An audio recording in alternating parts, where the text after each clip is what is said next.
Pourquoi ça veut dire essentiellement comment ça se fait que, voilà. Comment ça se fait que ça se passe comme ça, voilà. Comment ça se fait que ça se passe comme ça dans le monde social, et pas autrement. Il nous fait chialer tout le temps. Qui c'est quoi son... Our scholarship and our ideas and our work are tied to bigger ideas than just the truth. I was frightened, and I am still alarmed at the degeneracy of capitalism and the possibility of it becoming a force so destructive that it cannot be endured. Je comprends rien.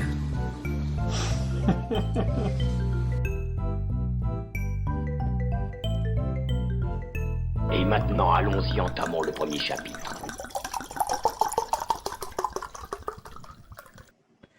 Alors bonsoir à toutes et à tous, bienvenue pour ce live d'interview.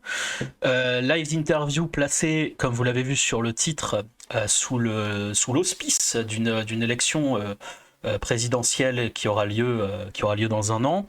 Et dans ce contexte sort un bouquin collectif co-dirigé par Laurent Lardeux et mon invité d'aujourd'hui, Vincent Tiberi. Vincent, on vient de se dire juste avant de commencer le live qu'on allait se tutoyer, donc je te salue, merci d'être ici. Merci de l'invitation.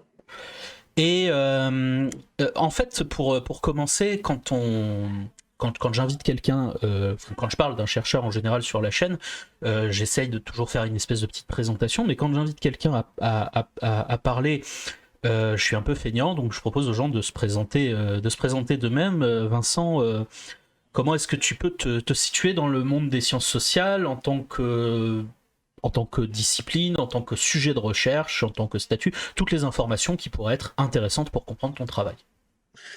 Alors, donc, je suis Vincent Tiberi, donc maintenant je suis professeur des universités à Sciences Po Bordeaux.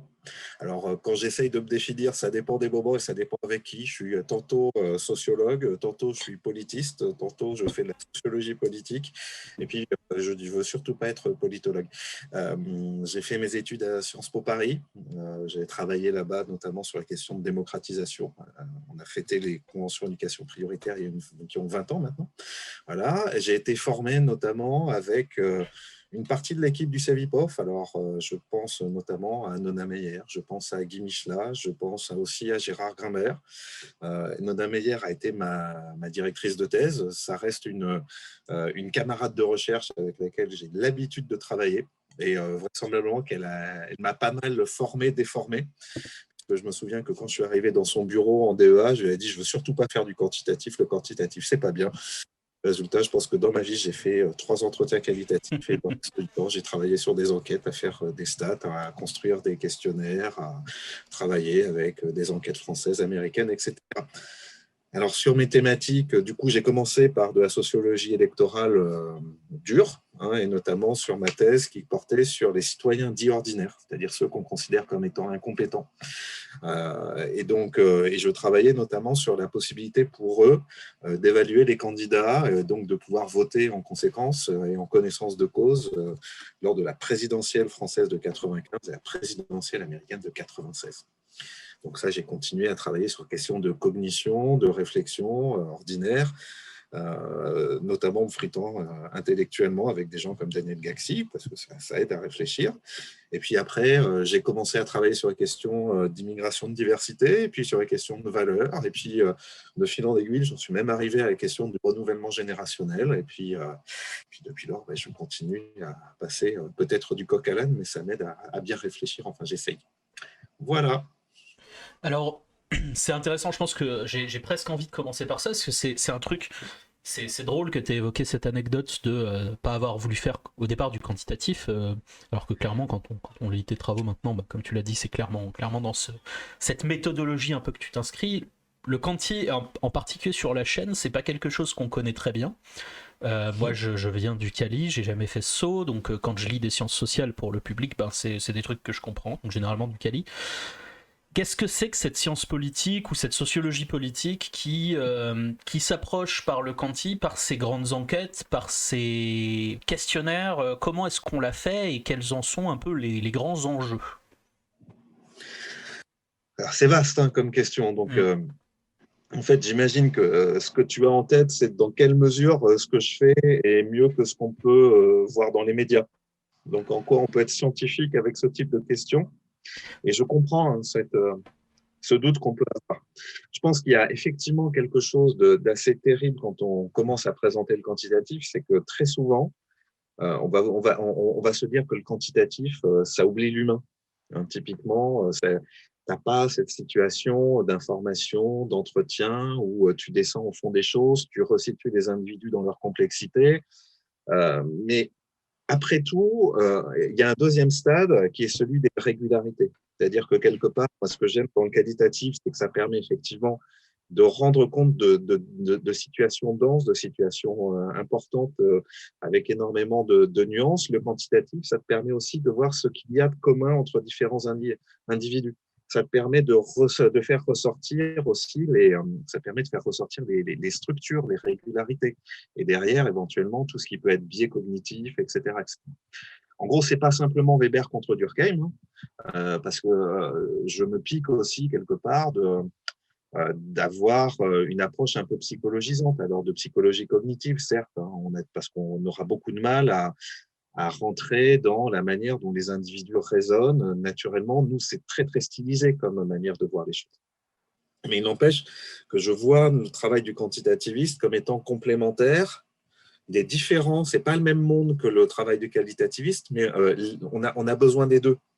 On a besoin du qualitativiste pour déconstruire un certain nombre de relations qu'on imagine entre, je ne sais pas, moi, le vote et une caractéristique sociale, mais on a aussi besoin du quantitativiste pour permettre notamment au qualitativiste de répondre à la question « c'est combien ce que vous trouvez ?» Et je me souviens par exemple d'un dialogue que j'avais eu avec Nancy Venel, qui est une des premières en France à avoir travaillé sur la question des Français de confession musulmane d'un point de vue purement qualitativiste. Et ce que montrait Nancy, et elle montrait très bien, on est à la fin des années 90, bien avant la deuxième affaire du voile, bien avant qu'on parle d'islamo-gauchisme ou d'autres. Et Nancy disait, moi je trouve quand même beaucoup de mes interviewés qui, en soi, n'ont aucun souci à être à la fois musulmans et français. Et tu vois, mine de rien, hein, ce débat, ça continue à boucler aujourd'hui. Hein. Et le problème auquel Nancy s'est retrouvée confrontée, c'est « Ok, mais en fait, c'est parce que vous n'avez pas interrogé les bons. » Une partie de la réponse, ça a été notamment avec mon collègue Sylvain Brouard, on avait fait une enquête en 2005 sur les Français d'origine maghrébine, africaine et turque.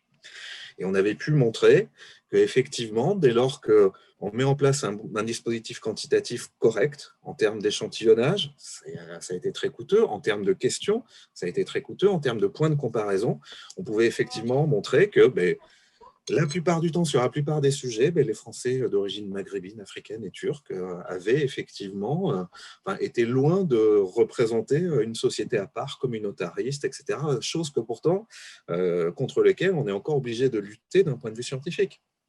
Voilà, et alors là, c'était une petite enquête, hein, notre enquête, mais derrière, il y a eu Trajectoire à l'origine, qui montrait encore mieux. Hein, que, contrairement à ce qu'on entend, par exemple, quand on réfléchit à l'intégration et notamment la réussite scolaire des enfants d'immigrés et de descendants d'immigrés, on se constate qu'ils réussissent mieux une fois qu'on tient compte de la classe sociale, qu'on tient compte de la famille, qu'on tient compte des écoles, etc., etc. Donc, en gros, le quantitatif, ça permet de faire ça. Alors après, il ne faut pas faire n'importe quoi. Je t'ai évoqué donc Français comme les autres. Français comme les autres, on n'a pas posé des questions uniquement à des musulmans. D'abord, on est parti du principe que si on veut contrôler l'impact de la religion, il faut avoir et des musulmans et des non-musulmans. Et en fait, c'est d'ailleurs un truc qu'on a tendance à oublier, mais Français d'origine maghrébine, africaine, turque, beaucoup d'entre eux, hein, plus du quart d'entre eux, sont sans religion. Donc ça se dit des choses hein, sur le cadrage en France des débats sur immigration égale islam, islam égale nécessairement conservatisme, on se rend compte que déjà, c'est oublié qu'il y a plein d'immigrés, de descendants d'immigrés qui s'avèrent sans religion. Donc, c'est déjà important. Ensuite, une fois qu'on est musulman, ça ne veut pas dire qu'on est musulman en bloc, qu'il n'y a qu'une seule manière d'être musulman, et voire même quand on pose des questions sur la laïcité, typiquement, les Français de confession musulmane ne s'avèrent pas si différents du reste de la population sur ça. Et puis, quand on pose des questions, on ne pose pas des questions spécifiques à une population spécifique. On va poser des questions qu'on pose aussi au reste de la population. Et surtout, en fait, on avait mis en place 2 échantillons, par exemple. Un échantillon de Français d'origine maghrébine, africaine et turque, et un échantillon représentatif de l'ensemble de la population française. Et pour un truc tout bête, dont tu as pu entendre parler, enfin, de cette idée que Français d'origine immigrée, pas en accord avec les valeurs de la République schématiquement. On se rend compte que sur les questions, par exemple, de droit pour les femmes à travailler, sur les questions de peine de mort, etc., c'est les Français d'origine maghrébine, africaine et turque qui s'avéraient les plus avancés sur ces questions par rapport à la population. Et puis, un des points vraiment importants aussi quand on fait du quantitatif, c'est de faire du multivarié, c'est-à-dire de recréer la complexité du monde social. En gros, le quantitatif, ça fait de l'intersectionnalité. Alors, peut-être moins bien que les grands qualitativistes qui en font, mais typiquement, nous, ça fait longtemps en quantitatif qu'on est capable de tenir compte du genre, de l'origine sociale, de la profession, des origines migratoires ou pas, et tenir ces différentes variables bout à bout et montrer effectivement que dans les processus de réussite scolaire, d'insertion sur le marché du travail, de carrière, etc., l'ensemble de ces facteurs peuvent jouer. Alors là, ce type d'enquête, en réalité, nécessite des dispositifs qui sont, particulièrement par rapport à une enquête ethnographique, assez lourds, assez importants. Rencontrer beaucoup de gens, obtenir beaucoup de réponses, sélectionner un échantillon représentatif, etc. etc. Et donc, à ce titre, l'enquête que, en quelque sorte, tu présentes ces derniers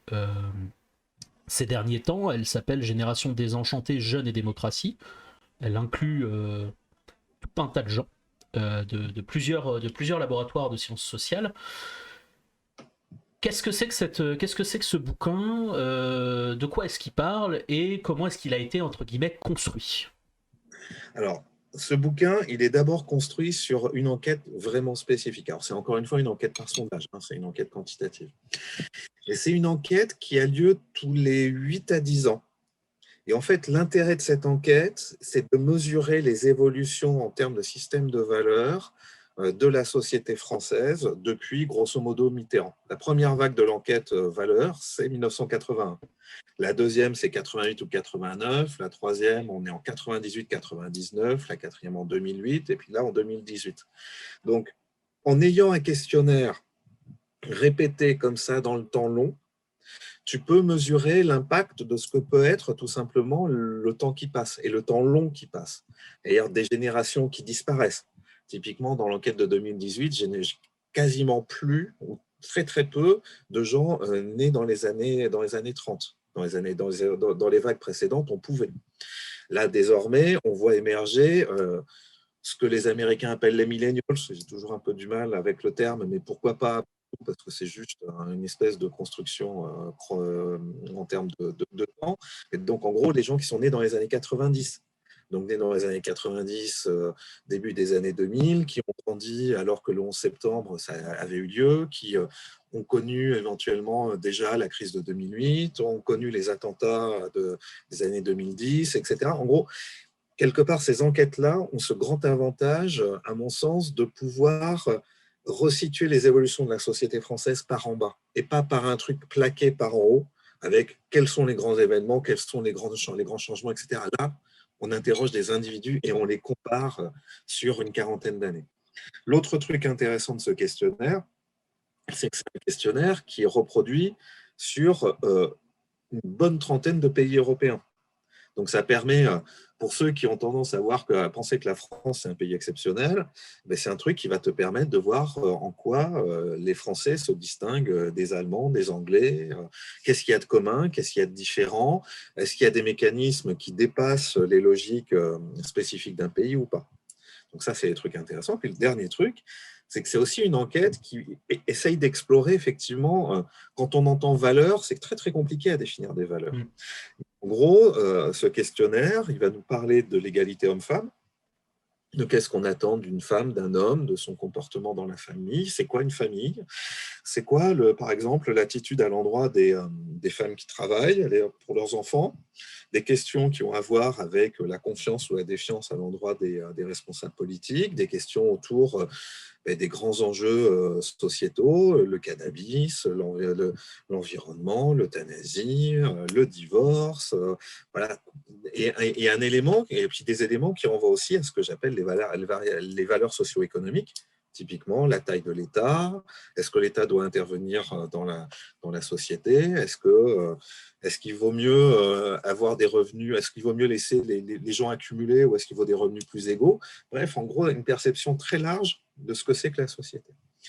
Et Génération désenchantée, c'est aussi un livre qui est produit grâce à l'INJEP, qui est l'Institut national pour la jeunesse et l'éducation populaire, qui, depuis la vague de 2008, avait demandé qu'on fasse un suréchantillon et payer pour un suréchantillon pour avoir notamment des 18-30 ans en nombre conséquent pour pouvoir vraiment les regarder. Et moi, ce qui m'intéresse beaucoup dans cette histoire, c'est d'essayer de voir dans quelle mesure ou non ces jeunes, ces millennials, diffèrent des jeunes d'il y a 10, 20, 30 ans ou pas. Puis surtout, qu'est-ce que ça nous raconte des évolutions de la société française en général. Voilà. Alors, tout de suite, moi j'ai plusieurs questions qui me viennent, qui sont des questions qui sont un peu toutes écrites sur le même type. C'est pourquoi utiliser tel concept et à ce titre-là, on voit le qualitativiste, n'est-ce pas? D'ailleurs, j'en profite pour évoquer le fait qu'il y a deux questions qui ont été posées sur la relation Canty-Cali, avec une personne qui demandait est-ce que les études Cali et Canty se retrouvent dans les mêmes revues. Il me semble que dans ton cas, elles se retrouvent même dans le même bouquin, puisque j'ai vu des noms de gens qui sont des ethnographes, ouais, parmi les différents chapitres. Et une autre personne qui demandait est-ce que le Cali se concentre principalement sur les irrégularités et le Canty sur les régularités. Ça, j'ai pas à titre personnel de réponse. Non, puis même à la rigueur, les deux sont possibles. C'est-à-dire que les cas aberrants, au sens statistique, sont tout aussi intéressants que les parangons. C'est-à-dire les cas typiques d'une classe, d'une classe statistique. Donc, il faut les deux. Et en fait, même, je pense que le qualitatif instruit et nous permet de beaucoup mieux comprendre, notamment à travers les cas aberrants, un certain nombre de choses. Puis, il faut bien voir que effectivement, il fut un temps où qualitativiste et quantitativiste se regardaient en chien de faïence, pour ne pas dire plus durement. C'est oublié que quand même, on a plusieurs grands sociologues et politistes qui travaillent sur les deux. Typiquement, Nona Meyer a été une qualitativiste et une quantitativiste. Guy Michelin, qualitativiste et quantitativiste. Bourdieu, on a tendance à l'oublier. Bourdieu est beaucoup mobilisé par les qualitativistes en sciences politiques, mais Bourdieu, c'est un quantitativiste à la base aussi. Complètement. Il interrogeait peu quand même.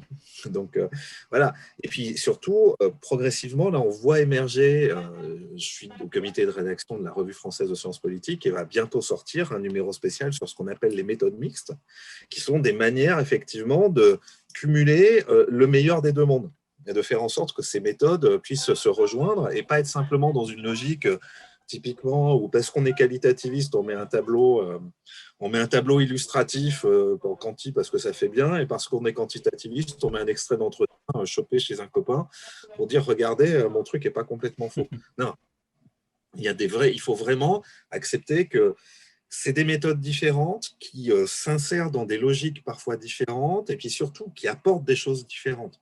Et en fait, ce que je dis souvent à mes étudiants, y compris à mes doctorants, c'est d'abord tu choisis ta question et après on choisira la méthode qui va bien avec. Alors la première question que j'ai envie de poser en termes de pourquoi penser en ces termes-là, elle est sur cette notion de génération. C'est un terme sur lequel toi tu travailles depuis plusieurs livres déjà.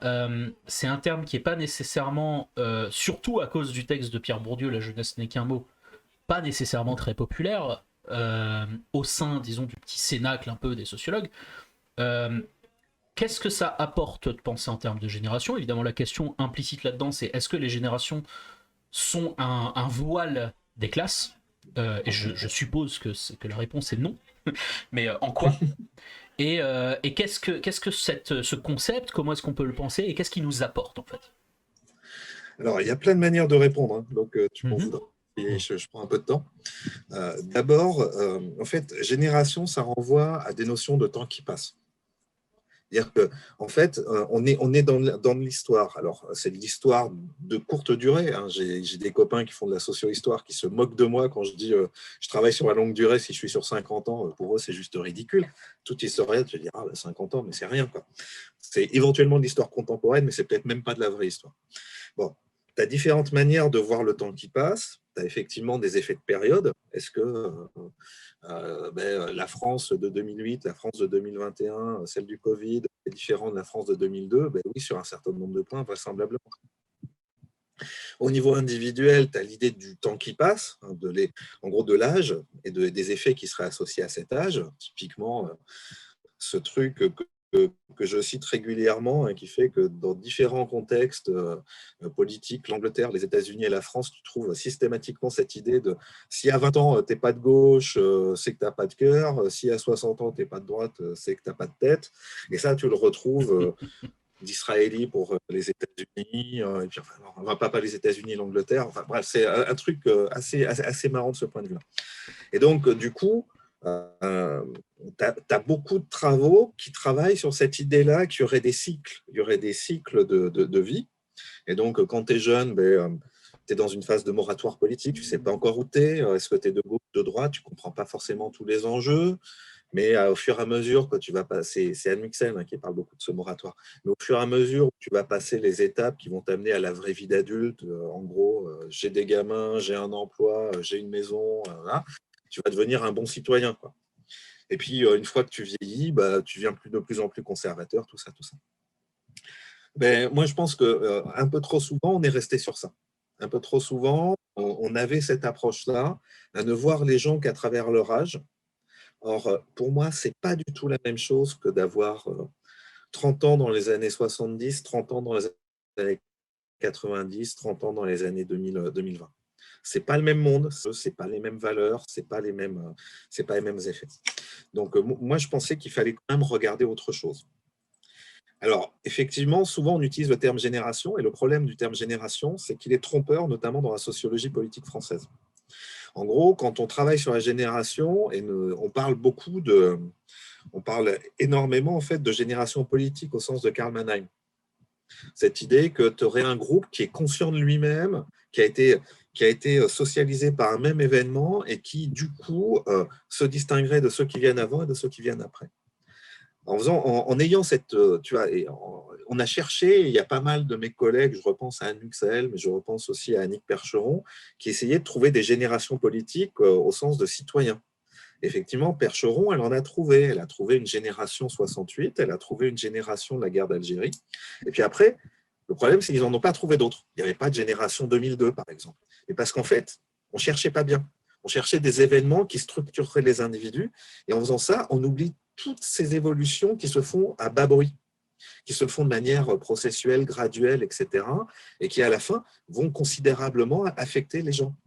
En fait, quand tu commences à réfléchir, effectivement, si on enlève la théorie mannheimienne et qu'on commence à réfléchir non pas en génération réifiée, donc il faut chercher les coupures absolument entre des événements particuliers, etc. Si tu commences à te dire, OK, je vais regarder des cohortes, tout bêtement. Et c'était l'approche chauvelienne aussi. Hein. C'est parce que c'est grâce à Chauvel que, quelque part, les cohortes sont redevenues très, très à la mode dans la sociologie française. Alors, juste montrer qu'effectivement... Ouais, vas-y. Je me permets de te poser la question pour les gens qui ne savent pas ce que c'est. Qu'est-ce que c'est qu'une cohorte ?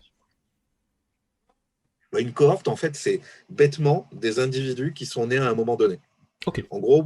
cohorte que j'utilise, moi, c'est en gros, tu es né dans les années 40, tu es né dans les années 30, tu es né dans les années 50.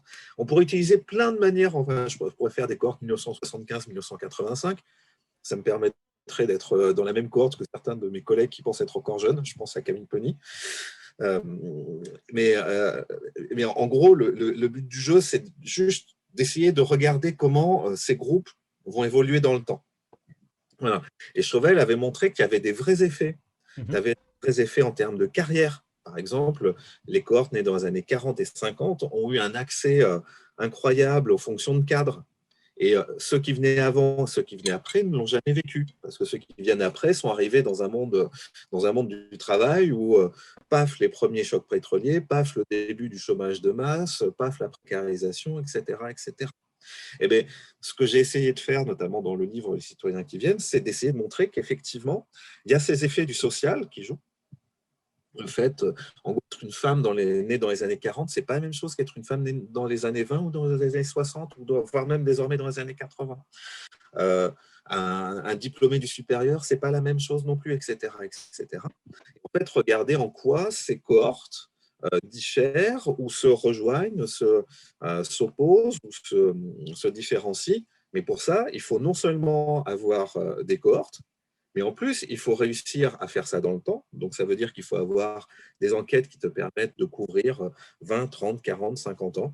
Par exemple, sur la question du classement gauche-droite, j'ai travaillé sur les eurobaromètres de 1976 jusqu'à 2018. Donc, des trucs extrêmement conséquents. Et ce qui te permet effectivement de regarder s'il y a des effets d'âge, mais au-delà des effets d'âge, s'il y avait des effets de cohorte et également des effets de période. Voilà. Et au final, ça donne une lecture très, très différente de la société. Mais surtout, le truc intéressant, c'est que ça permet de comprendre pas mal de choses et de déconstruire pas mal de mauvaises appréhensions. Alors, je te donne un exemple de ces... En gros, je trouve que la sociologie électorale, parfois, est un peu présentiste. C'est-à-dire qu'elle a tendance à oublier qu'il y a du temps qui passe. Et donc, tu entends un peu trop souvent, à mon goût, et notamment de la part de collègues qui, du coup, sont un peu limites sur ces questions-là, quand ils te disent, ben voilà, les ouvriers votaient PC, maintenant ils votent FN, ils votent Rassemblement national. Avec cette idée que les extrêmes se rejoindraient. En gros, c'est parce que l'extrême gauche et l'extrême droite partageraient des points communs, notamment en termes populistes ou autres, que les uns passeraient de l'autre côté et passeraient du côté obscur de la force. Ce que certains appellent le gaucho-lepénisme. J'ai pu le montrer. Tout à fait. Un concept inventé et forgé par Pascal Mino notamment. J'ai pu montrer, et avec moi un collègue comme Florent Gougou, qui est un vrai spécialiste du vote des ouvriers en particulier, que en fait, les ouvriers qui votent Rassemblement national n'ont rien à voir avec les ouvriers qui votaient PC, tout simplement parce que ce n'est pas les mêmes cohortes. Et en fait, les cohortes du vote ouvrier pour le Parti communiste sont des cohortes qui sont en train de disparaître. Démographiquement, ça y est, elles ont atteint la retraite, voire désormais pour un certain nombre d'entre elles, certains de ses membres sont en train de mourir. En revanche, ceux qui votent pour le Front National et désormais pour le Rassemblement National, c'est notamment des cohortes d'ouvriers nés dans les années 80-90, à un moment où le discours de gauche sur la redistribution, sur la protection sociale est de moins en moins audible parce qu'il est de moins en moins produit. Et donc, du coup, effectivement, ces électeurs basculent vers le Rassemblement national, mais ce ne sont pas les électeurs communistes. Et donc, c'est une erreur historique que de le dire. Donc, les cohortes, ça permet de faire ça. Alors, il y a une question très intéressante qui est posée par Mega Carpi qui dit « Est-ce que ça peut pas poser problème de comparer les mêmes questions sur un temps aussi long ? Certaines questions ou formulations ne risquent pas d'être obsolètes. Par exemple, on n'identifie pas le racisme de la même façon maintenant par rapport à 50 ans en arrière. » C'est tout à fait vrai. C'est tout à fait vrai. Et tu as des questions qui, désormais, à mon sens, ont perdu de leur intérêt.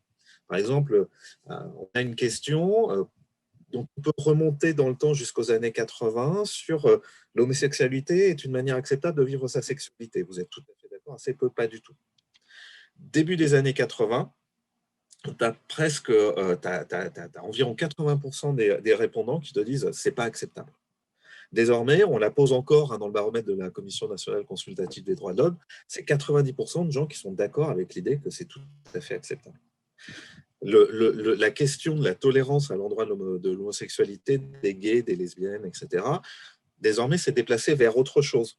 D'ailleurs, qu'il fut un temps, c'était la question du mariage. Puis ensuite, ça a été la question de l'homoparentalité.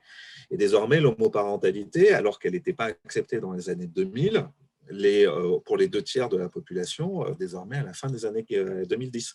Donc, il y a des choses qui bougent très, très, très, très vite. Mais c'est important de garder des traces. Typiquement, toujours dans le baromètre de la CNCDH, on a une question on n'a plus qu'une seule question sur le racisme biologique pur et dur. Parce que c'est plus comme ça que les préjugés racistes s'expriment. Donc, c'est une question où on laisse 3 choix. De quelle opinion vous sentez-vous le plus proche? Les races humaines, ça n'existe pas. Toutes les races humaines se valent. Il y a des races supérieures à d'autres. Et pendant longtemps, je peux même te le dire, jusqu'à grosso modo avril de cette année, j'avais tendance à considérer que seulement toutes les races humaines, l'item, il y a des races supérieures à d'autres, je considérais que c'était le seul item raciste. Mhm. Vous voyez que progressivement, avec le renouvellement générationnel, tu avais de moins en moins de gens qui répondaient à cette question, qui répondaient selon cette opinion, qui renvoie directement au racisme biologique.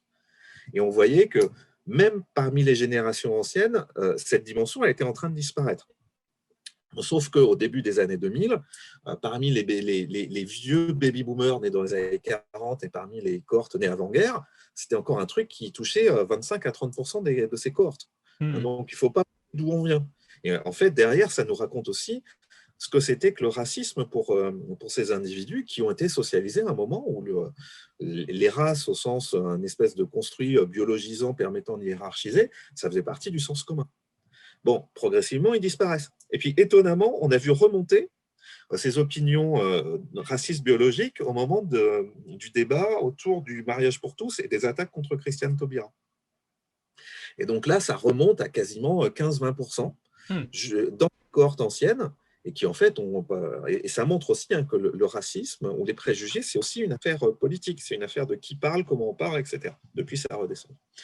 Et donc, juste pour te donner un dernier exemple, du coup, toujours sur ce truc, donc je considérais que les gens qui disaient toutes les races humaines se valent, ce n'étaient pas des réponses racistes. Eh bien, je me gourre.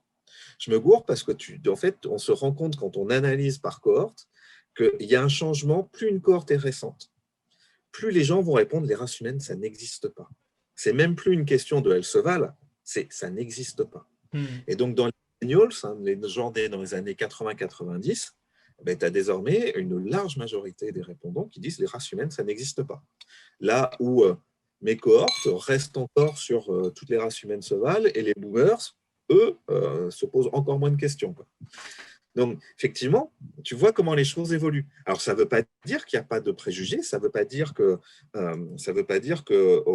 va vers un monde où tout va mieux. Alors, je pense que si, mais il y a encore des préjugés, et je pense que les préjugés se transforment, et notamment, ça renvoie à la question de l'islamophobie. Pour moi, l'islamophobie, si on la traite bien, si on la mesure dans le temps, on se rend effectivement compte qu'il y a des gens qui sont contre l'islam en tant que religion, pas forcément contre les musulmans, ils existent.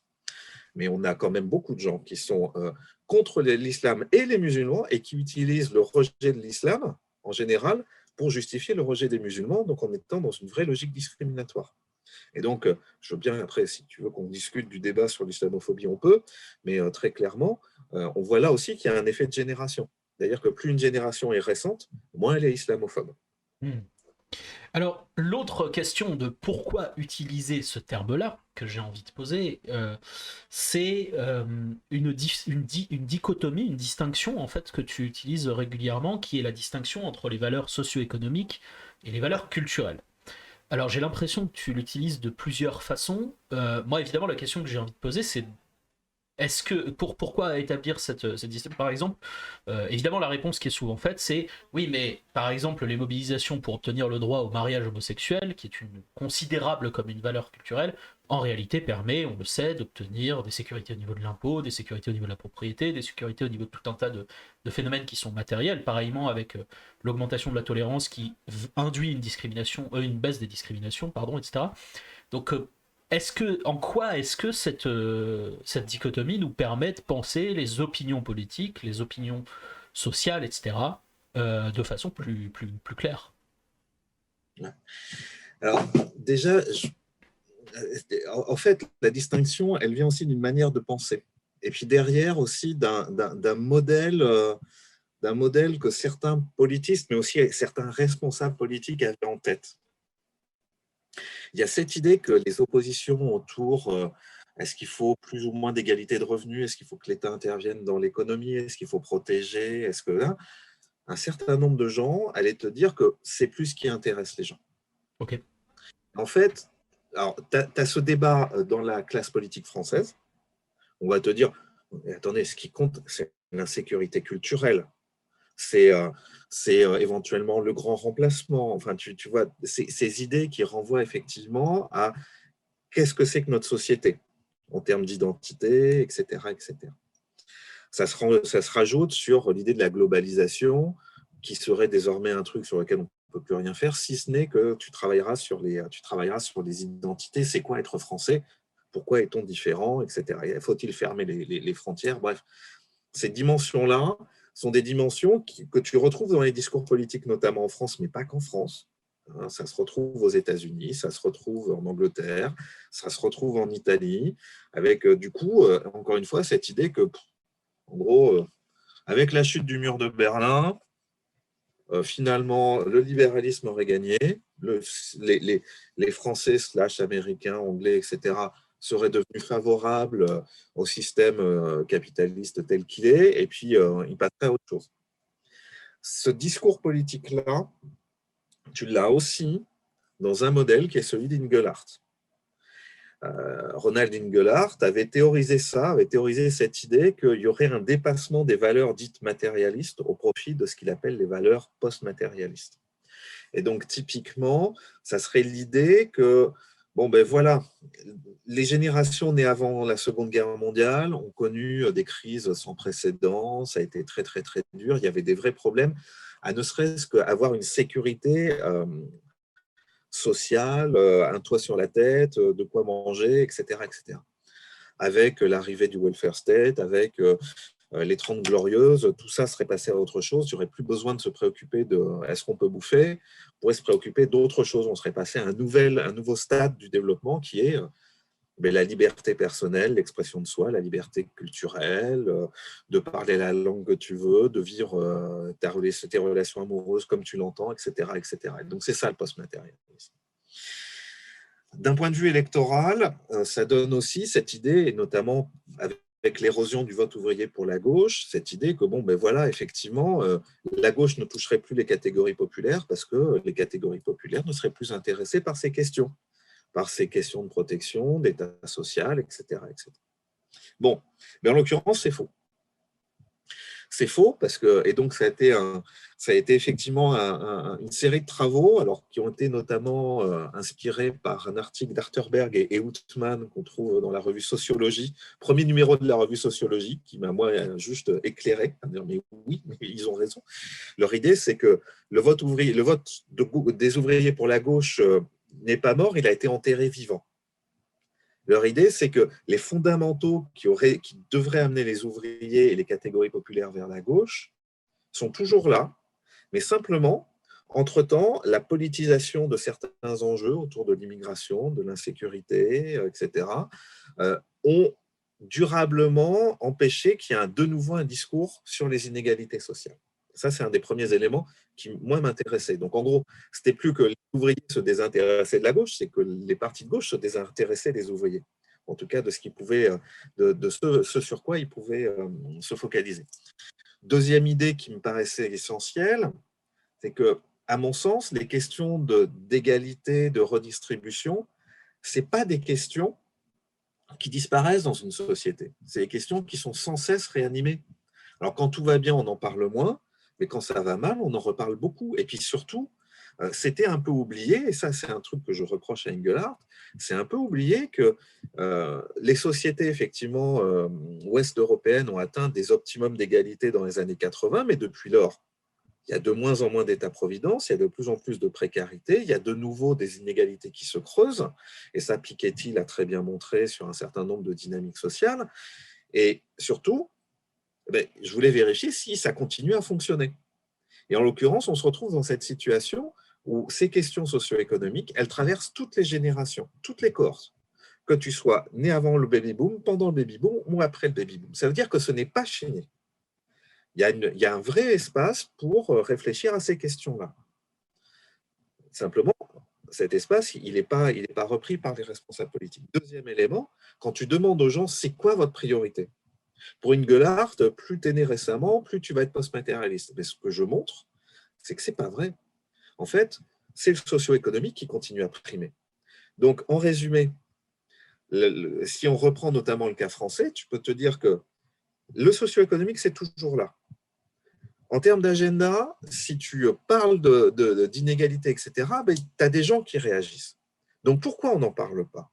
On n'en parle pas à la fois parce que les partis de gauche ne se sentent pas crédibles ou considéraient que ce n'était plus des enjeux sur lesquels ils avaient des choses à dire. Et surtout parce que les partis de droite n'ont pas non plus intérêt à parler d'inégalité, de redistribution, etc., parce que c'est clairement pas leur fonds de commerce. Et donc, on se retrouve dans une situation où, et c'est, là, si on fait de l'actualité, en ce moment, on parle, tu vois, on va te dire que la délinquance et l'insécurité, c'est le premier enjeu des régionales. C'est le premier enjeu dans le bruit médiatique. On est typiquement dans un effet d'agenda setting, d'effet d'agenda, qui du coup aboutissent à ce qu'on parle d'insécurité, de délinquance, là où objectivement il y aurait un espace pour un tout autre débat politique, y compris en termes écologiques et en termes de connexion entre l'écologie et le social. Alors maintenant qu'on a posé un peu disons, les grandes catégories, on a un peu le tableau, disons des termes et des concepts avec lesquels on pense. Quand on rentre dans le bouquin, on peut se concentrer sur la partie où toi tu as le plus contribué, donc la partie 2 du livre, dans laquelle tu as 3 chapitres. Un chapitre sur, en gros, sur l'évolution des formes de citoyenneté parmi les jeunes, un autre sur l'évolution des formes de participation politique à travers l'ensemble des générations, et un autre qu'on va peut-être garder un peu plus sur la fin, parce qu'il est un peu plus polémique, sur les positionnements politiques sous le quinquennat d'Emmanuel Macron. Moi, je te propose de commencer par une question qui est peut-être un peu provocatrice. Est-ce que de nos jours, les jeunes politiquement sont nuls ? Est-ce qu'ils sont apathiques, désidéologisés, dépolitisés, comme on peut avoir parfois l'impression, selon en tout cas certains discours, d'une espèce d'adolescence qui se maintient comme ça dans le temps et qui conduirait à une sorte d'attitude d'apathie, voilà, de conflictualité vis-à-vis du monde politique. Alors, soyons clairs, je crois que les jeunes se font traiter de nuls par leurs aînés depuis jeunesse constituée sociologiquement ou politiquement. C'est-à-dire que les jeunes, c'est bien pour faire joli dans un meeting, mais typiquement, si tu te souviens, enfin, on ne peut pas se souvenir, et toi et moi, on n'était pas nés, mais dans les années 40, les Azous, dans les années 60, les blousons noirs qui écoutent du yéyé, puis ensuite les beatniks qui ne comprennent rien et qui devraient aller bosser à l'usine. Enfin bref, la déploration sur les jeunes, c'est plus ce que c'était, moi de mon temps, etc., c'est vieux comme le renouvellement générationnel et le fait de vieillir. Ensuite, il y a un vrai truc qui, moi, m'énerve considérablement. C'est-à-dire que tu as une forme de déploration du niveau qui baisse, hein, typiquement. En gros, nous, de notre temps, on ne faisait pas de faute d'orthographe. Enfin, tu as tout ce truc-là qui est très, très bizarre. Or, quand on regarde dans le temps long, on constate un truc essentiel. Plus une cohorte est récente, plus elle est diplômée. Et effectivement, les baby-boomers, ou les boomers, en gros, les boomers qui atteignent l'université dans les années 60, c'est à 20% de leur cohorte. Et on parle pas d'explosion scolaire. Ce qui est assez rigolo, c'est que ces boomers-là, tu les retrouves encore sur certains plateaux télé. Premier truc.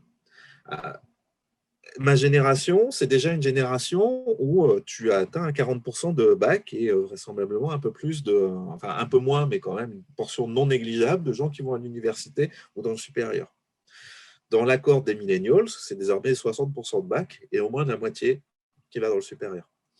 Et donc, mine de rien, ce n'est pas que le niveau baisse, c'est qu'en fait, derrière, et c'est un truc qu'Engelhardt avait noté, hein, il avait noté dès les années 70. Il parlait à ce niveau-là de mobilisation cognitive en disant les gens vont être de plus en plus diplômés et en étant de plus en plus diplômés, ils devraient être de plus en plus citoyens. C'était son idée. Hein. En l'occurrence, ce n'est pas ce qu'on trouve. On trouve qu'ils sont de plus en plus diplômés. Et à mon sens, être diplômé, ça a un vrai impact. Ça a un vrai impact parce que ça te permet de t'informer, de déconstruire des discours, de disposer d'outils cognitifs, de manières de traiter de l'information. Et mine de rien, un des trucs que ça produit le diplôme, et cette élévation générale du niveau de diplôme, c'est la montée en puissance de la capacité à critiquer. On se fait de moins en moins avoir. Et quelque part, c'est encore plus vrai, ça c'était un deuxième élément que Engelhardt mettait en avant dès les années 70. Il disait, élévation du niveau de diplôme, mais il disait aussi de plus en plus de moyens de s'informer. Le gars, il explique ça alors que l'ARPANET est même pas encore, est à peine développé. On est encore très très loin d'Internet. Or, effectivement, la société dans laquelle nous vivons aujourd'hui est une société où pour s'informer, ça n'a jamais été aussi simple. Tu vas sur le net, tu peux utiliser tes réseaux sociaux, tu peux avoir tes stratégies d'auto-information. Bref, jamais aussi diplômé, jamais aussi capable de traiter de l'information et jamais un accès aussi simple que ça à l'information. Et tu le vois bien, par exemple, au moment du Covid l'année dernière. C'est-à-dire que les gens se sont retrouvés à chercher de l'info. Alors, ils n'ont pas forcément toujours trouvé la bonne, on est d'accord. Hein, un certain nombre d'entre eux sont partis dans des formes de complotisme, etc. Mais quand tu regardes le profil des complotistes, ce n'est pas forcément des peu diplômés. C'est des gens qui, pour un certain nombre d'entre eux, ont un bac+3, bac+4. Et en fait, derrière, ça nous raconte cette volonté, en tant que citoyen, de se créer une sphère autonome. Un des troisièmes éléments que mettait en avant Engelhardt, c'était, et là aussi je suis d'accord, c'est que du coup, un gars qui est autonome intellectuellement et qui en plus est capable de s'informer, il est de moins en moins déférent. Et ça, c'est un vrai truc et c'est un vrai putain de clash culturel. Et on le trouve encore aujourd'hui dans l'enquête de 2018. Tu vois encore que tu as des générations, notamment nées avant-guerre, qui continuent à être dans la déférence. Et ça, c'est un truc que Bourdieu et Caxine notaient dans les années 70. Quand il parlait de la compétence ou de l'incompétence, il parlait d'une espèce d'incompétence subjective, et notamment avec des gens qui s'en remettaient aux partis du soin de choisir pour eux. Nous, on n'y connaît rien, on n'est pas très diplômés, on n'est pas des sachants, c'est aux autres de décider, c'est ceux d'entre eux qui vont nous dire ce qu'il faut faire. Cette culture, tu l'as encore. Elle est désormais minoritaire parce qu'elle est portée par des générations qui sont en train de partir. Et ils sont remplacés par une culture de citoyens critiques, et voire même de ce que j'appelle des citoyens distants. Les critiques, c'est des gens qui restent intéressés par la politique. Et il y a beaucoup de boomers qui sont comme ça. Ils étaient très intéressés quand ils sont arrivés en tant que jeunes. Ils étaient plus intéressés que les générations qui les ont suivis, qui les ont précédés. Ils continuent à être très, très intéressés, mais ils sont critiques. C'est-à-dire que tu ne peux plus leur faire croire n'importe quoi. Et la descente du piédestal des responsables politiques est encore plus forte dans les générations qui suivent. Les post-baby boomers et les millennials sont clairement dans une logique de prise de distance. C'est devenu le groupe le plus important, à mon sens, des gens qui ont une vraie distance à l'endroit des responsables politiques, ne les croient pas, ne se laissent pas faire, ne prennent pas pour argent comptant le discours. Et ça ne veut pas dire qu'ils ne sont pas capables de réfléchir, ça ne veut pas dire qu'ils ne sont pas capables de se mobiliser, ça ne veut pas dire qu'ils ne sont pas capables d'aller voter. Mais simplement, clairement, il n'y a pas d'appétence pour la politique telle qu'elle est faite. Ça ne veut pas dire qu'il n'y a pas d'appétence pour la société en son ensemble. Ce n'est pas juste une bande de gus qui regarde le nombre de likes sur un réseau social. Des gens qui ont un vrai... ça, c'est Frédéric Contier dans le bouquin qui le montre très bien. La génération des millennials, c'est une génération qui est convaincue et qui est concernée par ce qui se passe dans leur famille, chez leurs voisins, chez les gens autour d'eux, etc. Donc, il y a un vrai sentiment de solidarité sociale. Mais ce sentiment de solidarité pour la société, la politique avec un grand P, ne concorde pas avec une volonté de s'en remettre à la politique avec un petit P. Alors ça pourrait y avoir une inquiétude qui en viendrait, et vous en parlez directement dans le livre, le chapitre qui précède les tiens, qui est un chapitre qui est écrit par Camille Bedoc, s'attelle directement à cette question. Ça pourrait être de dire, et c'est une hypothèse apparemment qui est défendue par certains, au fond cette jeune génération, à cause d'une espèce d'attitude ultra critique, elle est en train de se préparer en fait à faire tomber les régimes démocratiques, à faire tomber la démocratie ou à déconstruire, à déconstituer, je crois que c'est le terme qui est déconsolidé, pardon, la démocratie. Et est-ce que c'est le cas ? Bah non. Donc la réponse courte, c'est ben non. Alors la réponse plus longue, c'est quoi cette théorie bizarre ? C'est deux auteurs américains, Foy et Munk, qui ont effectivement utilisé les enquêtes valeurs pour démontrer que plus une cohorte est récente, moins elle serait attachée au système démocratique. En gros, elle attacherait de moins en moins d'importance au fait d'être dans un régime démocratique. Alors déjà, je pense que là, on est typiquement dans le cas de la question bizarre qui n'a pas grand sens. C'est-à-dire que c'est là où il faut être un petit peu ethnologue sur la question.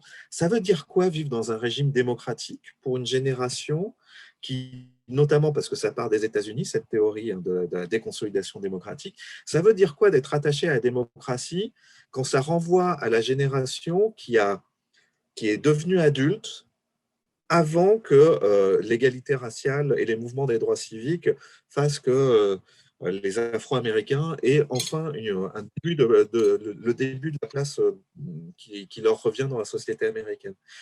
Ça veut dire quoi que d'être attaché à la démocratie quand cette génération a connu le McCarthyisme? Tu vois, en fait, derrière, le système démocratique auquel ces gens réfèrent est vraisemblablement pas celui que nous-mêmes on préférerait. Hein, c'est un système démocratique de remise de soi. C'est un système démocratique où tu votes pour un président et c'est le président qui décide pour toi. Plus une génération est récente, plus les demandes de démocratie renvoient à des questions d'égalité, des questions de respect, des questions de participation, et notamment de participation par ce que certains appellent de la protestation. Tu vois, typiquement, là encore, si on reprend la déconsolidation démocratique, les générations qui seraient attachées à la démocratie, c'est celles qui veulent pas qui considèrent que les manifs, c'est pas bien, les pétitions, c'est pas bien, la protestation en général, c'est pas bien. C'est démocratique, ça? Non. C'est-à-dire que derrière, effectivement, ce que tu constates dans le temps moyen, c'est qu'il y a en fait une espèce de déséquilibre entre la démocratie représentative telle qu'elle est en France et la démocratie telle que la voudraient ces générations post-baby boom et millennials, qui, soit dit en passant, comptent pour désormais la majorité des électeurs. Hein. Mais étonnamment, tu vois, il y a du mal à le constituer comme force. Et donc, effectivement, ben oui, on est quand même dans un système très particulier. Tu vois, on est quand même dans une 5e République qui a été construite autour d'un exécutif fort, un exécutif qui a, par culture et par mécanisme, en plus, a quasiment pas besoin d'un parlement, n'a quasiment pas besoin de corps intermédiaire pour décider, y compris pour prolonger une demi-finale Roland-Garros un vendredi. Enfin, c'est bizarre. Et en face, tu es face à des citoyens qui, eux, sont de plus en plus dans la logique. Alors, je ne veux pas être un responsable politique, je ne veux pas être un politique professionnel, hein, j'ai d'autres choses à faire dans ma vie, j'ai des familles, j'ai une profession, j'ai des amis, etc. Mais je veux pouvoir être associé, je veux pouvoir militer, je veux pouvoir râler si je ne suis pas d'accord, etc., etc. En gros, tu as des demandes d'horizontalité de plus en plus fortes face à une démocratie qui reste très, très fortement verticale et qui a énormément de mal à accepter ou à même mettre en place une consultation citoyenne qui fasse sens. Donc, en résumé, c'est pas passé. Les jeunes ont effectivement, les milléniaux sont en tension à l'endroit du système français, mais c'est pas parce qu'ils sont apolitisés. Alors après, parmi eux, il y a quand même tout un bloc de gens. Et là, il faut avoir une analyse un peu plus en termes d'inégalité sociale. Parmi les nés dans les années 80-90, sans diplôme, ni en études, ni en emploi, dans les secteurs ruraux, etc. Là, par contre, il y a des formes de décrochage qui, par contre, sont probablement beaucoup plus inquiétantes. Alors là, il y a trois remarques en fait d'auditeurs face à ta réponse qui me paraissent intéressantes parce que ça a à voir avec les modèles de citoyenneté que tu proposes dans tes différents chapitres. Il y a Fulgur qui dit la démocratie et le système représentatif, c'est deux choses différentes. Il y a Bacalerdon qui dit la priorité des représentants élus, c'est la représentation avant la démocratie. Et il y a Megacarpi qui dit la démocratie, c'est par le vote et puis c'est tout. Et j'aurais presque tendance à conclure, à rajouter en fait, au vu de ce que tu dis, par le vote vu comme un devoir civique. Et ça pose la question de qu'est-ce que les gens font en fait, qu'est-ce que font tes différentes cohortes pour participer au jeu démocratique et comment est-ce qu'ils se le représentent? Parce que j'ai l'impression que c'est une différence très importante. Oui, c'est sacrément compliqué tout ça. Alors, d'abord, il faut quand même bien avoir en tête que c'est un sociologue électoral qui dit ça. Le vote, ça a longtemps été considéré comme l'acte central de la participation des citoyens. Et encore aujourd'hui, quand tu y réfléchis, tu as beaucoup plus de gens qui se déplacent, même pour des régionales ou des européennes, que des gens qui vont manifester. Voilà, si tu compares typiquement les manifs du 11 janvier 2015, c'est 1 ou 2 millions, 4 millions max, je crois. Alors que c'est 19 millions de personnes qui se sont déplacées au moment des européennes. Donc, rappelons-nous que c'est effectivement quelque chose qui mobilise énormément de gens. c'est aussi le vote, c'est aussi ce que le système politique en fait. En fait, le truc troublant, et c'est Engelhardt qui dit ça, hein, et pourtant Engelhardt, ce n'est pas un gauchiste. Engelhardt, il va te dire que le vote, c'est l'acte typique de la participation dirigée par les élites. En gros, c'est une participation de citoyens encastrés, structurés, disciplinés. En gros, tu vas voter à un moment donné, tu vas choisir entre les candidats qu'on te propose, les règles du scrutin ne dépendent pas de toi, et à la fin, une fois que tu as mis ton bulletin dans l'urne, ta voix, tu ne la portes plus. Et c'est vrai que quand tu y réfléchis, le bulletin que tu as mis dans l'urne, tu vois, typiquement, en 2017, tu votes contre Marine Le Pen ou pour Emmanuel Macron, à la fin, ça donne 2 bulletins similaires, Emmanuel Macron. Et tu vois bien que derrière, ça sert à légitimer une présidence. Le vote, très clairement, c'est aussi effectivement vu comme un devoir, et notamment parmi les générations les plus anciennes. C'est-à-dire que parmi mes gus nés dans les années 30, c'est encore le principal moyen pour eux de s'exprimer. Ils rejettent la manifestation, ils rejettent la pétition, ils passent par le vote. Et derrière le vote, c'est aussi soutenir le système quelque part, c'est le légitimer. C'est de moins en moins vrai à mesure qu'on progresse dans le renouvellement générationnel. C'est-à-dire que typiquement, plus on se rapproche de maintenant, plus on se rapproche des millennials, moins le vote devient automatique. D'ailleurs, ça ne veut pas dire qu'ils ne vont pas voter. Ils iront voter quand les élections sont intéressantes ou les mobilisent. Typiquement, à la présidentielle, tu fais le plein dans toutes les cohortes. Pour les autres élections, il y a de plus en plus d'écart entre les générations. Mais attention, ce n'est pas un effet d'âge, simplement. C'est-à-dire que ma cohorte, les gus nés dans les années 70, sont désormais plus souvent des électeurs intermittents que des électeurs assidus. Autrement dit, te déplacer à une élection, c'est de plus en plus une affaire de contexte et de moins en moins une affaire structurelle. C'est quelque chose qui travaille considérablement. Qui fait aussi que du coup, les élections à faible participation, ça va être les élections des boomers. Et ça, c'est un truc auquel il faut bien avoir, il faut avoir conscience de ça. Dans un papier que j'ai écrit en 2018, je montrais ça. C'est-à-dire que désormais, les gus nés dans les années 40-50, aux législatives, pèsent de 1,2 à 1,4 fois leur poids réel.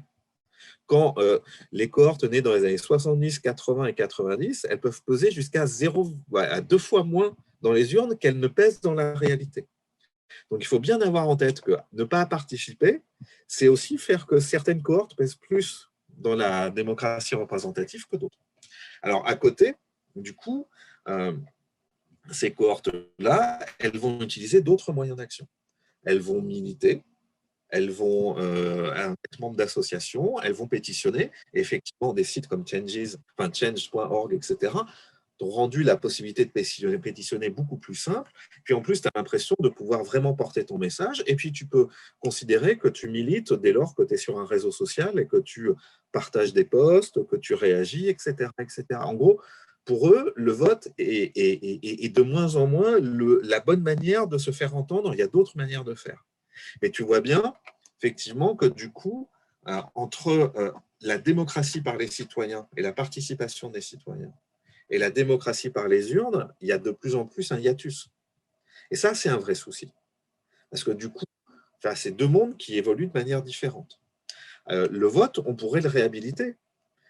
En gros, ce que je retiens, moi, au-delà des questions d'inégalité sociale, Braconnier, Dormagin, Coulmont avaient fait un très beau papier qui montrait que, en fonction du niveau de diplôme, en fonction de la catégorie socio-professionnelle, etc., tu as des inégalités de participation fortes. Moi, je montre que ces inégalités de participation, il faut aussi les regarder d'un point de vue générationnel, qui fait que, du coup, typiquement, tu es peu diplômé et tu appartiens à une cohorte récente, c'est encore pire en termes de participation et d'inégalité de participation que si tu appartiens aux cohortes anciennes. Donc ça, c'est un creusement des inégalités très, très préoccupant. Mais ce que ça raconte aussi, c'est que quand le vote est intéressant, quand il y a vraiment de l'enjeu, les gens se déplacent. Comment redonner de l'intérêt au vote? Mais c'est vraisemblablement en redonnant des possibilités de s'exprimer autrement. Par des référendums, qu'ils viennent d'en haut ou d'en bas, par des possibilités de repeal, comme il existe aux États-Unis. Enfin bref, tu recrées de l'importance à cet acte et ça peut redevenir intéressant. Mais là, on est dans une situation où, pour l'instant, là, on se dirige vers des élections régionales où, dans certaines intentions de participation, on est à 40% de participation. Ben, en soi, les mecs qui vont sortir gagnants de ces élections seront nécessairement élus par une minorité de leurs concitoyens, mais qu'est-ce que ça va changer à leur manière de gérer le truc, de mettre en place des politiques publiques, etc. Donc il y a quelque chose de très compliqué. Typiquement, si la stratégie d'Emmanuel Macron en 2017, c'est juste d'être élu face à Marine Le Pen, avec un taux d'abstention particulièrement fort parce que les électeurs de gauche ne voudront pas se déplacer, ou pour l'instant ne voudraient pas le faire, est-ce que c'est bon pour la démocratie française? Je ne suis pas sûr. Ça pose la question, c'est une question que je voulais te poser plus tard, parce qu'elle ne touche pas directement à tes travaux, mais d'un acteur qui, comment dire, qui peut être un peu absent ou difficile à identifier, difficile à trouver, qui sont tous ces fameux corps intermédiaires, en fait. On a leur rôle qui a été souligné. Il y a un sociologue du politique que tu cites régulièrement, qui est Lazarsfeld, qui a illustré le rôle des leaders d'opinion, etc. Comment est-ce que, du coup, on peut comprendre le fait que dans tes cohortes les plus récentes, il ne semble pas, du moins, y avoir de ruée, entre guillemets, puisqu'il y aurait cette volonté de participation engagée, beaucoup plus active, contrairement à des gens qui veulent juste s'en remettre à un leader, en fait, et le laisser faire. Pourquoi est-ce qu'il semble pas, ou alors au contraire, est-ce qu'il y en a un, y avoir un retour à ce type d'organisation, de syndicats, de partis, d'associations, de mouvements, de que sais-je?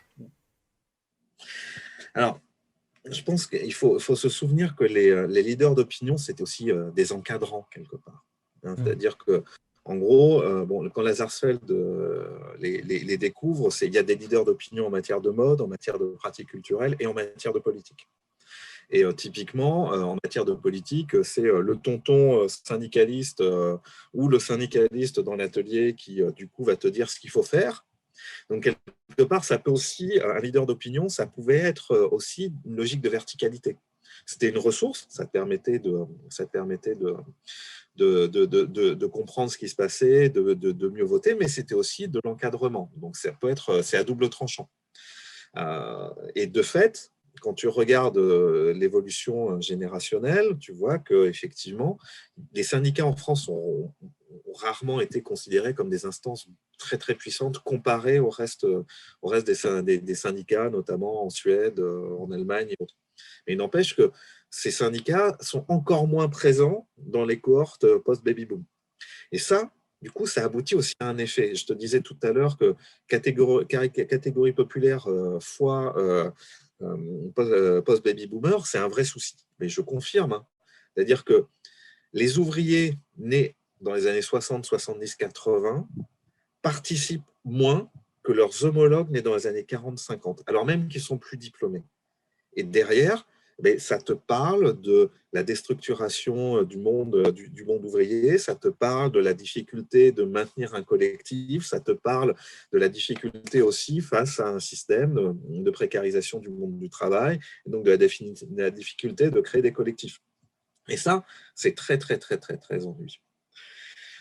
Après, ça, c'est une des phases sombres. Une autre phase est que en fait, on se rend compte que les militants ne sont plus les mêmes non plus.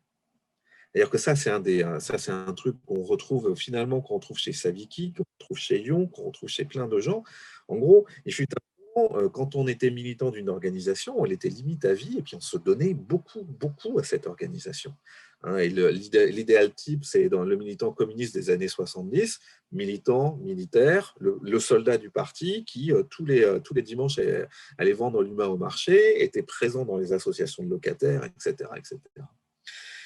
Mais là aussi, quelque part, on voit il y a une volonté de militer, mais de militer de manière très différente, de militer de manière épisodique.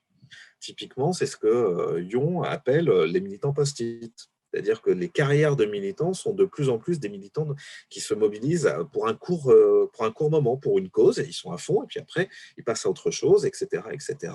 Et, donc, et derrière, tu as même de toute façon du côté des assos une volonté d'avoir des militants différents eux-mêmes. C'est-à-dire que tu vois que Greenpeace s'est fondé avec des militants forts, Amnesty avait besoin de militants, mais désormais, ce que Greenpeace Greenpeace et d'autres mettent en avant, c'est des militantismes du chéquier. C'est-à-dire qu'on te demande plutôt que de donner ton temps, donne-nous de l'argent, tu nous donnes 10 € par mois et c'est très bien comme ça.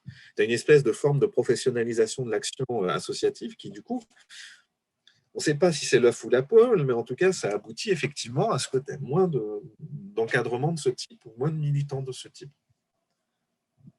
À ce niveau-là, il y a une question qui se pose et qui a à voir avec ce fameux 3e chapitre un peu polémique qui s'appelle donc Tout est chaos. J'ai pas le sous-titre sous les yeux, mais qui a à voir avec le positionnement politique sous le quinquennat Macron et qui consiste à prendre un peu à bras-le-corps la question de, au fond, est-ce que la différence gauche-droite, ça a disparu en quelque sorte, et où sont, entre guillemets, un petit peu, où est la gauche? Alors effectivement, c'était où est la gauche et où est la droite, parce qu'on a tendance à oublier ça. En gros, ce qui est frappant, pendant longtemps, et je repense notamment à des travaux, notamment ceux d'Anne Muxel à la fin des années 2000, Anne Muxel, elle dit que le positionnement sur l'axe gauche-droite est plus structurant que le vote. Elle considère que c'est plus stable dans le temps, que c'est plus engageant, ça renvoie à une identité, etc. Et effectivement, Anne Muxel dit ça. Annick Percheron, qui est une des fondatrices de la question des études sur la socialisation en France, va même te dire qu'aux États-Unis, la première manière dont on se place politiquement, c'est à travers les partis. En France, c'est à travers le positionnement gauche-droite. C'est-à-dire qu'on est d'abord de gauche avant au sein de la gauche, au sein de la droite, de choisir un parti. Donc, c'est ce qu'elle avait en tête.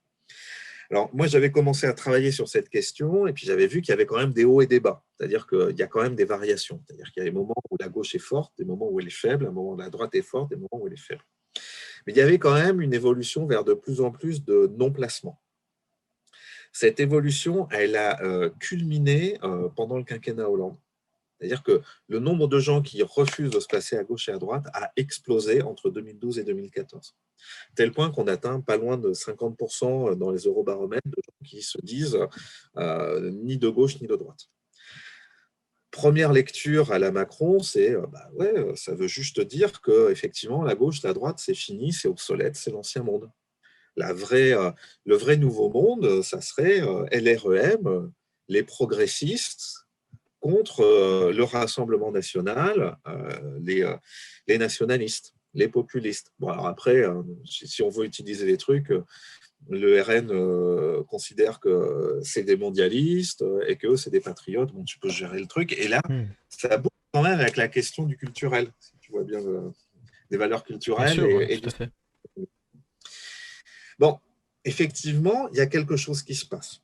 Effectivement, quand tu compares dans l'enquête valeur la vague de 2008 et la vague de 2018, tu as une augmentation très, très, très forte de la proportion de gens, et particulièrement dans les jeunes générations, qui refusent de se placer.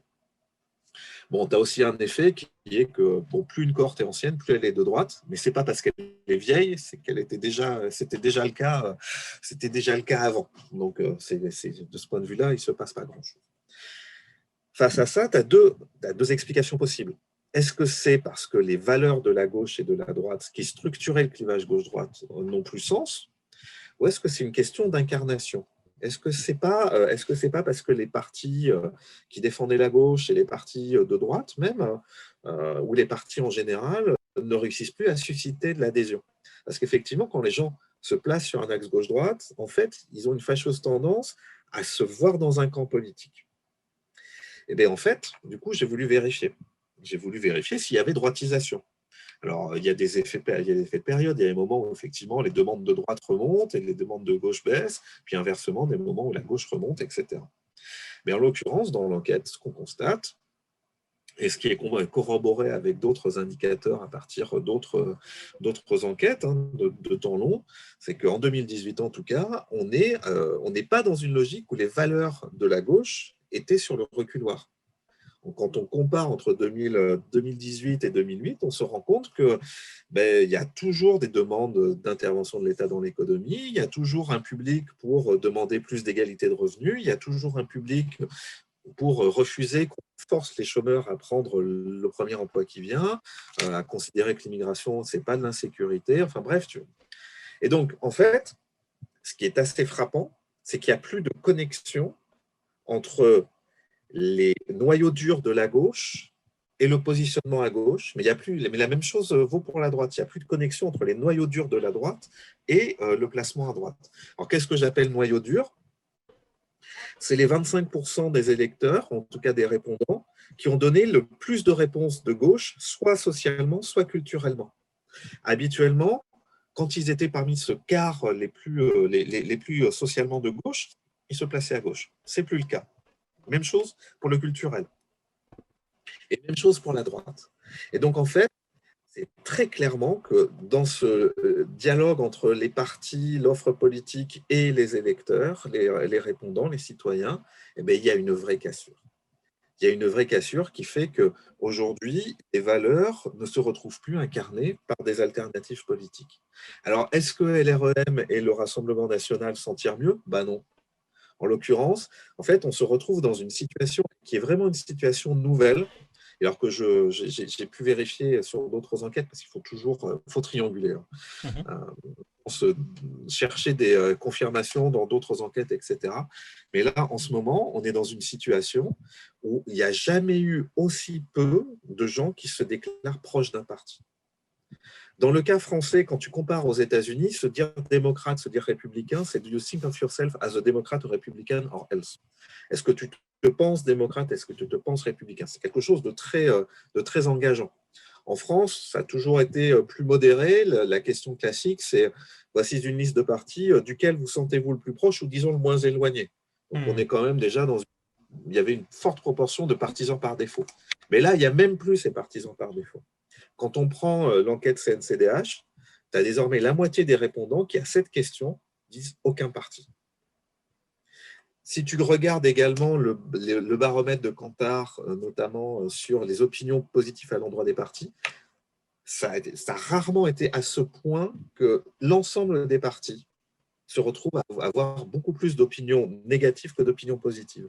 En gros, on est dans un système où tu as 50% d'orphelins, ou de gens qui décident de ne plus avoir à s'aligner sur un parti, et tu as plein de tout petits groupes. Tu as 10% de socialistes, 10% d'écologistes, 10% de RN, plus ou moins 10% de LREM, 8 à 10% de LFI, tu vois, qui se... Voilà, mais c'est des tout petits groupes, et clairement, on est dans une situation où il y a une vraie rupture entre le haut et le bas. D'où le « tout est chaos » en hommage à Mylène. Bien sûr. Ça fait écho à un concept que tu emploies qui est la négativisation du rapport au parti, qui consiste en gros, si j'ai bien compris, à quasiment dire que finalement pour ces électeurs qui, sans se sentir proches d'un parti, si j'ai bien compris, continuent quand même à voter dans leur ligne entre guillemets gauche ou droite, pour ceux en tout cas qui s'y reconnaissent. Et finalement cette idée de négativisation, c'est les gens votent contre en fait, quoi.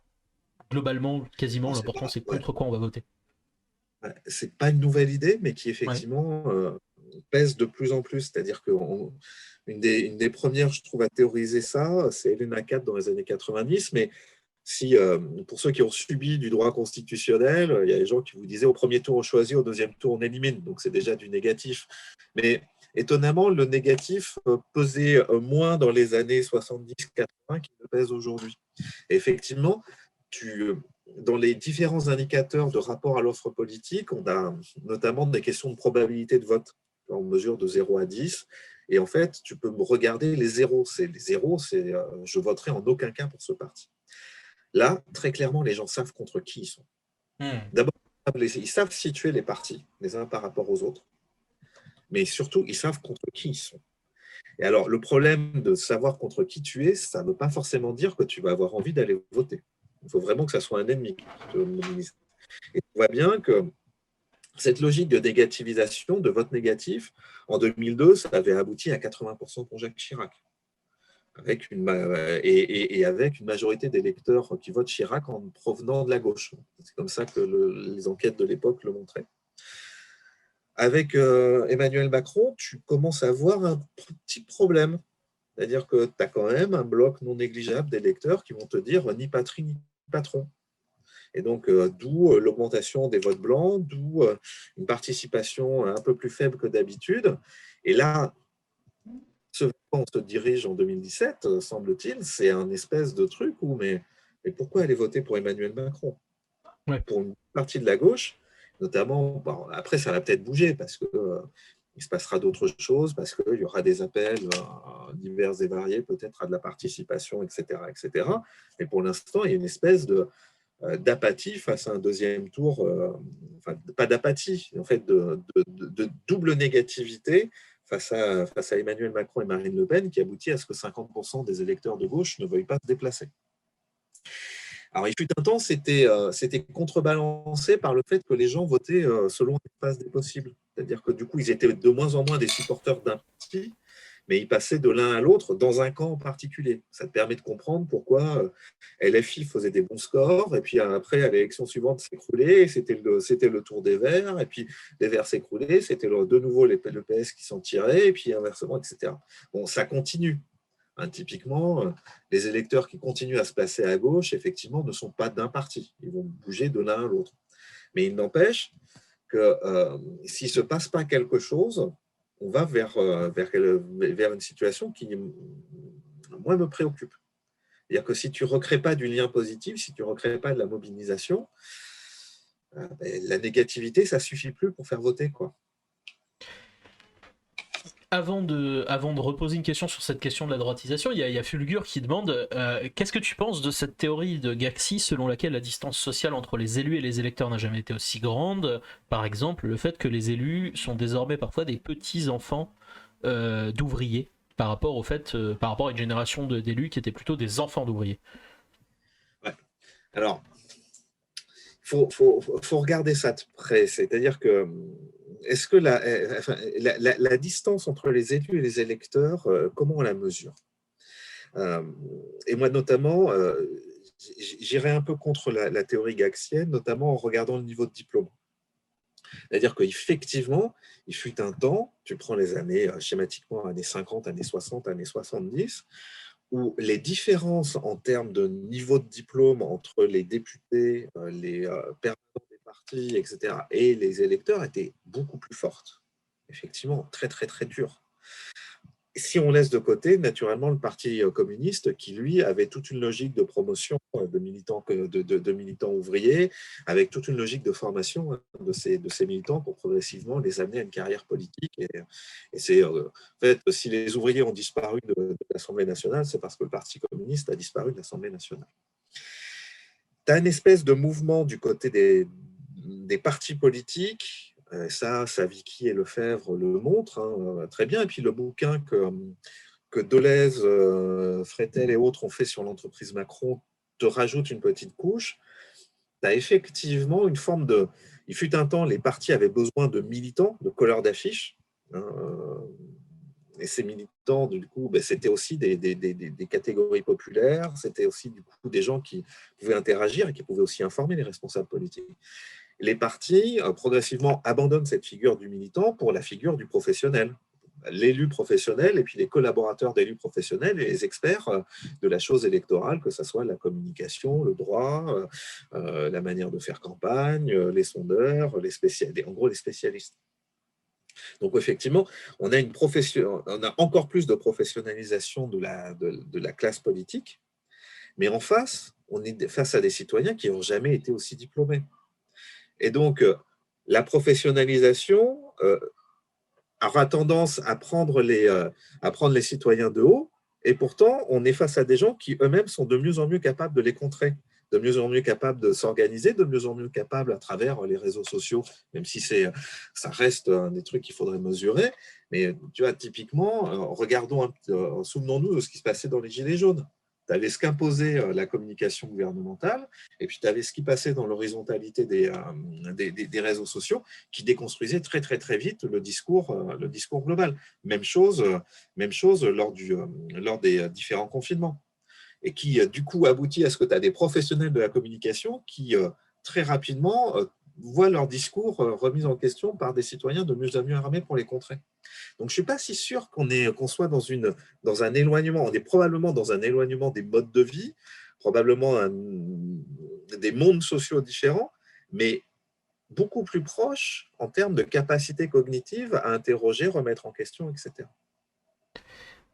Ma dernière question à moi, après on verra s'il y en a d'autres qui viennent du public, c'est une question qui porte sur cette question de la droitisation, finalement, qui est un peu évoquée.